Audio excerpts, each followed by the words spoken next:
Hello students, आज हम matrix discussion करेंगे। पिछले लेक्चर में मैंने आपको मैट्रिक्स के बारे में बताया था। वो जो मैट्रिक्स का बेसिक अलजेब्रा जो था वो आपसे डिस्कस किया था।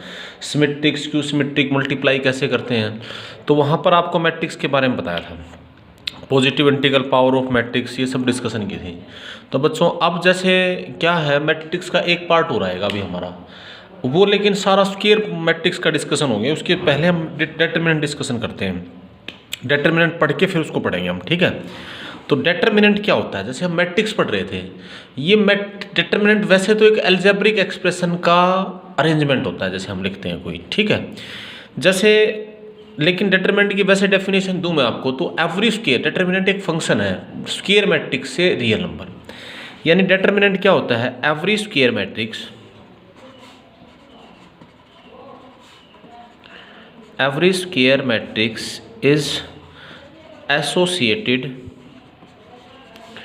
to a real number. That real number is called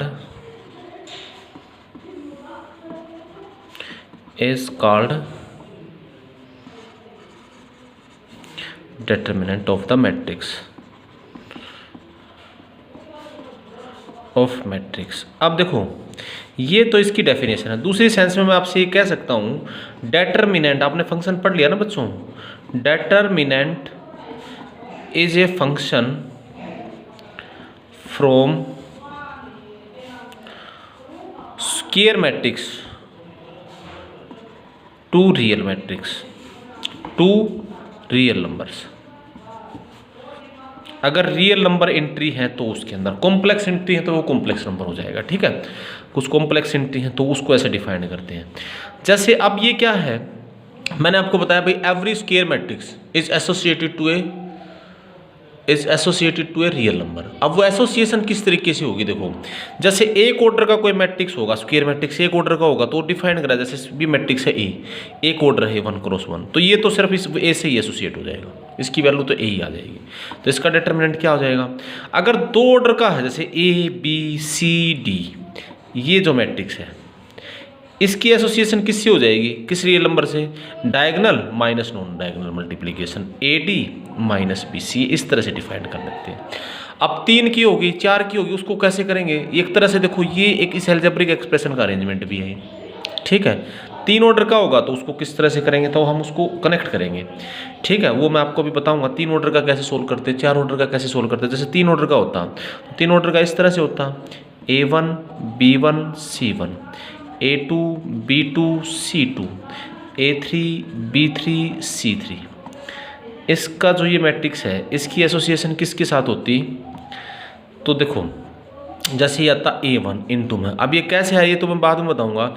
ये हो जाता B2 C3 माइनस में B3 C2 माइनस में B1 इंटू में A1 A2 C3 माइनस में A3 C2, ठीक है, और प्लस में C1 इंटू में A2 B3 माइनस में A3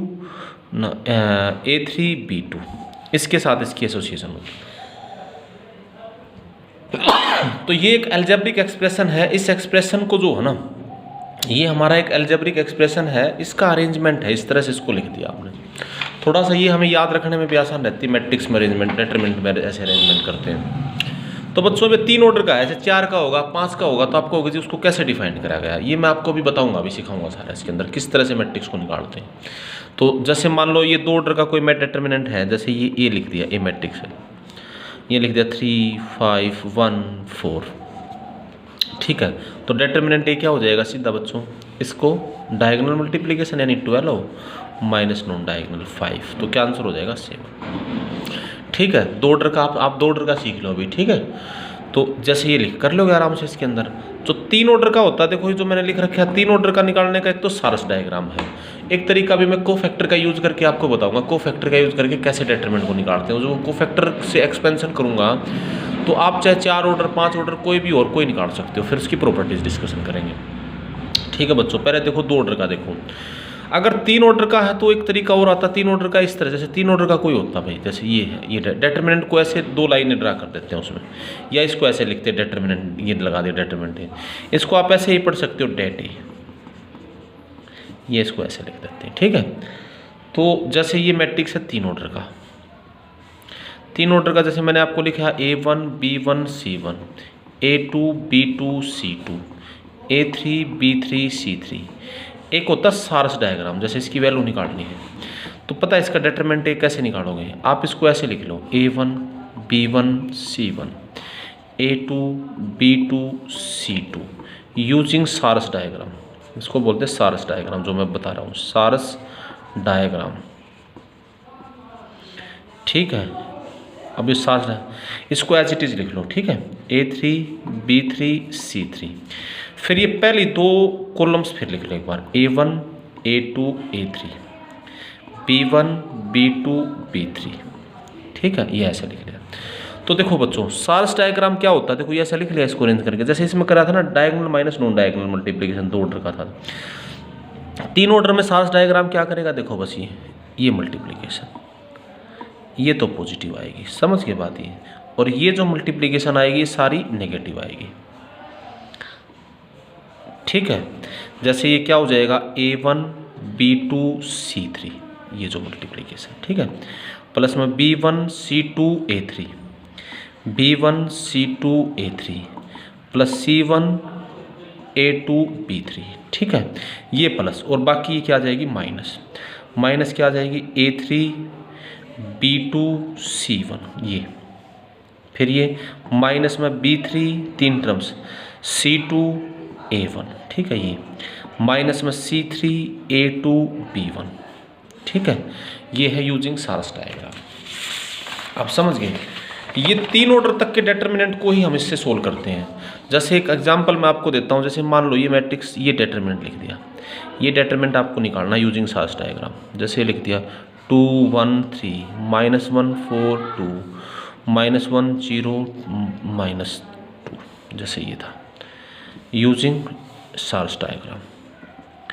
सारस लिखा आ जाए तो सारस डायग्राम, ठीक है। ये बोर्ड के पेपर में कोई 1 नंबर का क्वेश्चन ऐसे पूछ सकता है आपसे, इसलिए मैं आपको बता रहा हूँ, ये भी आपको पता होना चाहिए, ठीक है। तो सारस डायग्राम में कैसे अभी आपको बताया बच्चों, पहले उस डिटरमिनेंट को पूरा लिख लो, सॉरी ये लाइन खींचने की जरूरत नहीं है। 2 1 -1 1 4 0 3 2 -1, ठीक है।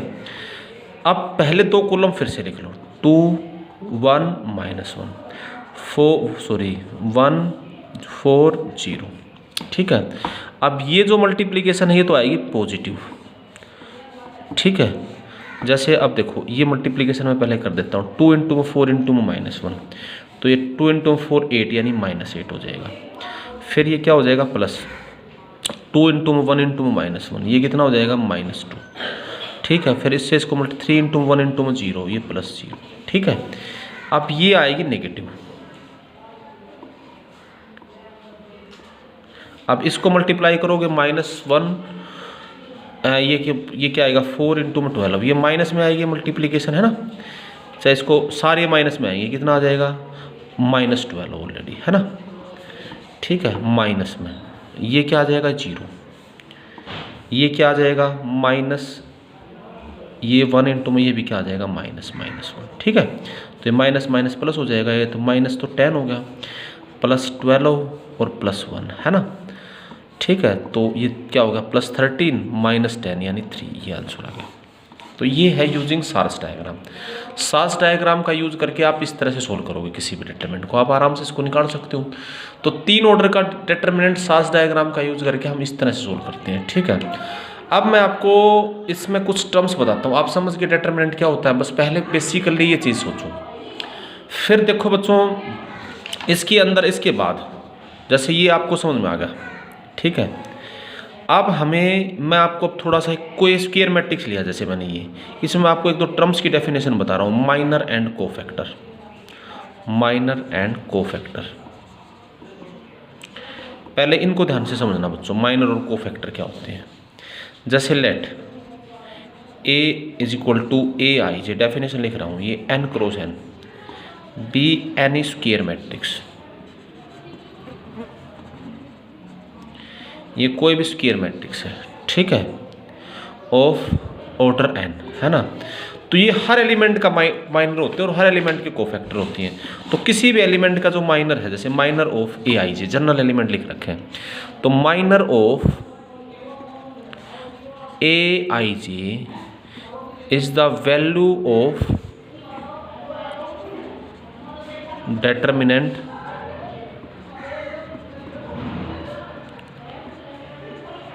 of matrix obtained by deleting ith row and jth column। ठीक है, जो ए आई जे एलिमेंट है, जो उसका माइनर है, वो क्या है, that is the value of the determinant of matrix obtained by deleting ith row and jth column. जैसे ए आई जे के माइनर को हम ऐसे डिफाइन करेंगे एम आई जे से, minor of A i j मतलब minor of element lying in ith row and jth column, इसको हम लिखते हैं एम आई जे से। ठीक है, तो यानी जिस रो और कॉलम में वो एलिमेंट लाई करता है ना, उस रो और कॉलम को छोड़ के उसको हटा दो आप, जो बाकी डिटर्मिनेंट, बाकी जो मैट्रिक्स बच गया उसका जो डिटर्मिनेंट है। ठीक है, जैसे मान लो ये मैंने आपको मैट्रिक्स लिखा ए, जैसे ये लिख दिया 2 -1 3 5 4 1 2 -5 और 3, जैसे ये था। इसमें मान लो किसी भी एलिमेंट का तुम्हें माइनर निकालना, जैसे मान लो आपको इस 5 का माइनर निकालना है, तो ये कौन सा एलिमेंट है, सेकेंड रो और फर्स्ट कॉलम है, तो यानी आपको M21 निकालना है ना। तो M21 क्या होगा, value of the determinant obtained by deleting second row, यानी जिस रो में एलिमेंट लाई करता उसको डिलीट कर दो और इस कॉलम को डिलीट कर दो। क्या बच गया आपका, -1 3 -5 और 3। आप समझ के बात ये, ठीक है। तो ये क्या होगा आपका -3 और +15। आप इसको सोल्व करोगे, -3 डायगनल माइनस नॉन डायगनल की मल्टीप्लिकेशन, तो -3 डायगनल ही होगा, तो यानी क्या हो जाएगा ये 12। ठीक है, तो ये होगा M21। अगर तुम्हें और किसी एलिमेंट, जैसे इसका निकालना है, तुम्हें ये निकालना है इसका किसी भी एलिमेंट का, जैसे ये कौन सा एलिमेंट है 3 3, third row third column M33, तो अब इस रो को जिसमें लाई करता है, इस रो को और इस कॉलम को हटा दो, यानी थर्ड रो थर्ड कॉलम। ठीक है, उसका डिटरमिनेंट क्या बच गया बच्चों, देखो 2 5 -1 4। आप समझ के बात ये किसके इक्वल हो जाएगा आपका, ये आपका हो जाएगा, इसका डिटरमिनेंट निकालोगे 8 और ये -5 माइनस हो जाएगा +5, that will be equal to 13। आप समझ के बात तो आप इसके अंदर नो एलिमेंट है, नो एलिमेंट के माइनर निकाल लोगे कोई भी इसके, क्योंकि 3 ऑर्डर का ही हमारे सिलेबस में आता है, यही डिस्कशन होता है, तो यही हम करेंगे ज़्यादा से ज़्यादा। ठीक है, कोई भी 3 ऑर्डर का मैट्रिक्स लेना और उसके हर एलिमेंट के माइनर निकालना, तो आपको क्लियर हो जाएगा, कोई मुश्किल बात नहीं है माइनर निकालना। अब देखो बच्चों, होता है कोफैक्टर। कोफैक्टर क्या होता है, देखो ये तो था माइनर, ठीक है। अब कोफैक्टर क्या होता है,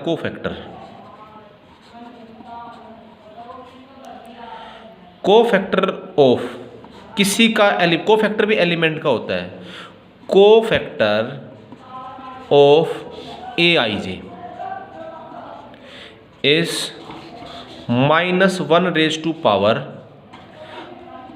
+ j टाइम्स माइनर। ठीक है, माइनर का I + j टाइम्स हुआ है सारा। आप समझ के बात ये, ठीक है। तो यानी जैसे हमने अभी माइनर आपको निकालना सिखाया मैंने, बस कुछ फर्क नहीं पड़ेगा इसमें, ये फर्क आ जाएगा आपका। जैसे अब यही क्वेश्चन था आपका, इसी में यानी कोफैक्टर को हम जनरली कैसे लिखते हैं, या तो कैपिटल ए आई जैसे कोफैक्टर ऑफ ए आई जे, उसको आप या तो लिखोगे that is equal to cofactor को या तो सी आई जैसे लिख देते हैं या कैपिटल ए आई जैसे भी लिख देते हैं, और इसकी वैल्यू क्या होगी बच्चों, -1⁻I + j times minor M i j. ठीक है, उसके आगे -1 की पावर ही और लग जाएगा। जैसे मैंने अभी आपको ये एग्जांपल दिया था, ये मैट्रिक्स ए लिखा था ना, आपको इसमें किसी भी एलिमेंट का माइनर या कोफैक्टर निकालना है। जैसे मान लो इसका कोफैक्टर चाहिए आपको, जैसे इस एलिमेंट का कोफैक्टर चाहिए, तो यानी ये कौन सा एलिमेंट है बच्चों, C32 है ना, आपको C32 चाहिए तो ये क्या हो जाएगा -1 यानी element lying in third row and second column, तो ये क्या हो जाएगा 3+2, ठीक है, इनटू में M32, आप पहले ऐसे लिखोगे, ये माइनस हो जाएगी पावर M32 कैसे निकालेंगे, अब वही काम, जिस रो कॉलम में एलिमेंट लाई करता है उसको हटा दो, थर्ड रो को और सेकंड कॉलम को हटा दो, ये थर्ड रो और सेकंड कॉलम, क्या बच गया 2 3 5 1, ठीक है, इसका आंसर क्या होगा माइनस में, ये क्या हो जाएगा 2 माइनस में 15 है ना, 2 माइनस 15 ये कितना हो जाएगा माइनस ये +13 हो जाएगा। मैं बच्चों में पूरा डिटर्मिनेंट में ये माइनर को फैक्टर ही हमें निकालने हैं, तो आप इस पर कंफ्यूज नहीं होना, कभी इसको लाइटली ले लो आप और इसको समझोगे तो आगे आ गया, इसको अच्छे से कर लियो, क्योंकि हमें डिटर्मिनेंट की वैल्यू इसी पर डिपेंड करनी है, तो आप हर एलिमेंट के को फैक्टर निकाल लोगे, सबके को फैक्टर भी निकाल लोगे, माइनर आगे, कोई स्क्वायर मैट्रिक्स लेना, हर एलिमेंट के माइनर को फैक्टर लेना, ठीक है, आप सोल्व कर लोगे आराम से, क्योंकि डिटर्मिनेंट में हमने यही चीज़ें सब पढ़नी है सारे की सारी, ठीक है, और यही इसका बेसिक कॉन्सेप्ट है सारा। कोई कन्फ्यूजन है बच्चों, ठीक है, माइनर को फैक्टर क्लियर है अभी आपको। अब देखो, अब मैं आपको इसमें एक बात और बताता हूँ, अब देखो, अब ये जो डिटर्मिनेंट है, ठीक है, अब हम डिटर्मिनेंट को सोल्व करेंगे।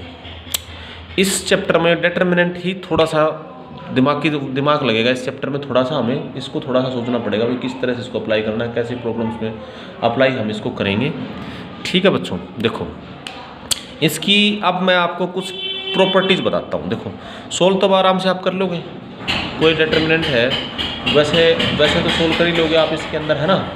अब मैं इसकी कुछ अच्छी अच्छी प्रॉपर्टीज़ आपको बताता हूँ, some beautiful properties of determinant, some beautiful properties of determinant,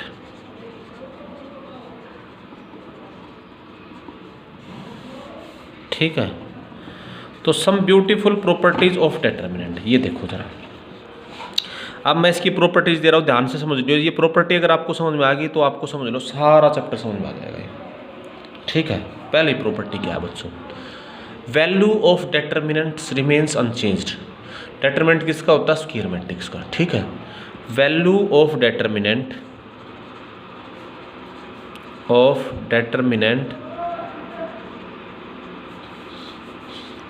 remains unchanged if rows and columns are interchanged, ठीक है। दैट इज रोज कॉलम को इंटरचेंज कर दें हम, जैसे मान लो, यानी इस बात का मतलब ये है जैसे ए का भी डिटर्मिनेंट वही होगा और ए ट्रांसपोज का डिटर्मिनेंट भी वही होगा, ठीक है। ट्रांसपोज में रोज और कॉलम को इंटरचेंज ही तो करते हैं, ठीक है, तो उसके डिटर्मिनेंट में कोई फर्क नहीं पड़ेगा। मेरे ख्याल से एग्जांपल देने की जरूरत नहीं होगी, समझ जाओगे आप आराम से इसको भी, ठीक है। दूसरी बात देखो, दूसरी प्रॉपर्टी, ठीक है, यानी किसी भी डिटर्मिनेंट की मैं रोज कॉलम्स को इंटरचेंज कर दूंगा तो उसकी वैल्यू के ऊपर कोई इफेक्ट नहीं पड़ेगा, वो सेम रहेगा, यानी ट्रांसपोज का और उसका डिटर्मिनेंट सेम रहेगा, ठीक है भाई बच्चों। दूसरी बात जो जिसका हम सबसे ज़्यादा यूज करेंगे अब ये प्रॉपर्टी, देखो दूसरी प्रॉपर्टी क्या है, value of a determinant, value sum of product of elements of any row और column with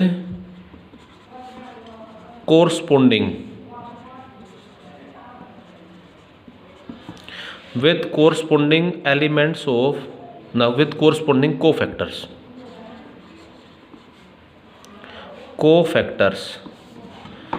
is the value of determinant।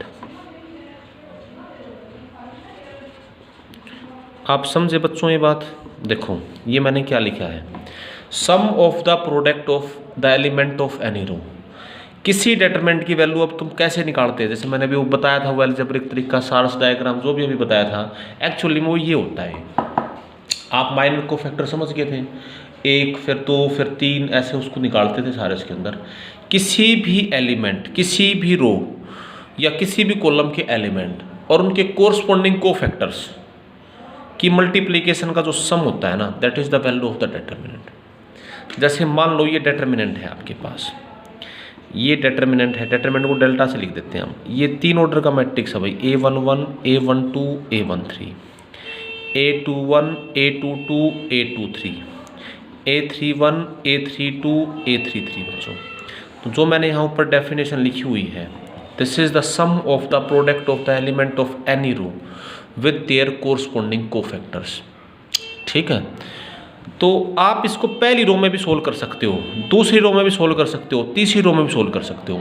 आपको ये मैंने ऊपर लिखा हुआ है कि sum of the product of element of any row, या किसी भी रो के एलिमेंट या किसी भी कॉलम, रो के भी ले सकते हो और कॉलम के भी ले सकते हो आप। ठीक है, लेकिन उसी के फिर कोफैक्टर लेने, तो इस डेल्टा को मैं 6 तरीके से कैलकुलेट कर सकता हूँ। इसकी वैल्यू मैं 6 तरीके से कैलकुलेट कर सकता हूँ। 6 कौन कौन से तरीके मैं, जैसे पहली रो में लिखूंगा तो पहली रो और इसके एलिमेंट्स, इसके कोफैक्टर A11 इंटू में C11 प्लस A12 इंटू में C12 प्लस A13 इंटू में C13, पहली रो में एक्सपेंड हो। या दूसरी में करूँगा तो याद आएगा A21 इंटू में C21, दूसरी रो और उसी के एलिमेंट और उसके cofactor, plus A22 C22 plus A23 C23 equals to A31 C31 A32 C32 plus A33 C33। ठीक है, तो जिसमें मैं उसको रोज में सोल्व करता तो तीनों रोज में, पहली रो में भी निकाल सकता हूँ, दूसरी रो में भी निकाल सकता हूँ, तीसरी रो में भी निकाल सकता हूँ, या मैं इसको पहले कॉलम में भी सोल्व कर सकता था। इसकी ये भी वैल्यू है, ये भी लिख सकता हूँ मैं ऐसे भी, इसको अंदर A11 इंटू में C11 प्लस A21 इंटू में C21 प्लस A31, ये 31 है सॉरी भाई, A31 इंटू में C31, या दूसरी रो में सोल्व कर, दूसरे कॉलम में सोल्व करता तो A12 इंटू में C12 प्लस A22 इंटू में C22 प्लस A32 इंटू में C32, और थर्ड रो कॉलम में करता तो इसको क्या है A13 C13 प्लस में A23 इंटू में C23 प्लस A33 इंटू में C33। आप बच्चों मेरी बात को समझें, ये कोई से की वैल्यू को निकाल के देखना, 6 की 6 वैल्यू सेम ही आएगी, क्योंकि वैल्यू थोड़ी ना चेंज होगी सारे इसके अंदर। ये सिर्फ हमारे निकालने का तरीका होता है ऐसे कि आप इसको किसी भी रो किसी भी कॉलम में इसको एक्सपेंड कर सकते हो। आप समझ के बात ही। अब बताओ, आप जैसे 3 ऑर्डर का डिटरमिनेंट था तो इसको कितने तरीके से सोल्व करते हो, आप इसे 6 तरीके से कर सकते हो। फिर हम इसको किसी, देखो इसको पहली रो में भी एक्सपेंड कर सकते हैं हम, दूसरी रो में भी एक्सपेंड कर सकते हैं और तीसरी रो में भी एक्सपेंड कर सकते हैं। जैसे देखो बच्चों, हम सोल्व करते थे ना, ये मैं एक बार फिर आपको एक्सप्लेन कर देता हूँ। ये मैंने आपको पहले 11th में भी 1-2 बार बताया था। तो डिटरमिनेंट की वैल्यू कैसे निकालते हैं, देखो जैसे ये डिटरमिनेंट है, देखो चाहे 2 ऑर्डर का ले लो, 2 3 वेरीफाई करने के लिए बोल रहा हूँ, 5 1, क्योंकि प्रॉपर्टी अच्छे से समझ में आएंगे तभी आपको इसके क्वेश्चंस प्रॉपर तरीके से समझ में आएंगे। तो इसको, इस वीडियो को अच्छे से देखना आप ध्यान से। अब जैसे इसकी डिटरमिनेंट निकालनी है तो मैंने आपको बताया डायगोनल माइनस नॉन डायगोनल की मल्टीप्लिकेशन में बताया था। तो क्यों था, देखो ये एलिमेंट था 2 इंटू में इट्स कोफैक्टर। 2 कौन सा एलिमेंट है, 1 1, इस रो और इस कॉलम को छोड़ दो तो यही बच गया, इसका डिटरमिनेंट 1 ही रह गया। फिर प्लस 3 है ना, इंटू में एलिमेंट कौन सा है, 1 2, 1 2 है तो इसको क्या लिखोगे, -1 की पावर 1 + 2 है ना बच्चों, ऐसे लिखते आप इसे। इसको छोड़ दो, इस रो को छोड़ दोगे, इस कॉलम को छोड़ दोगे तो क्या बच गया 5। तो ये एक्चुअली में हो गया ना, ये 2, ये माइनस क्या हो गया, -15। तो ये वही हो गया भाई, डायगोनल माइनस नॉन डायगोनल। तो हम इसको सीधे ऐसे याद करा देते हैं माइनस, एक्चुअली में बेसिक बात वही थी, उस तरह से निकालते थे।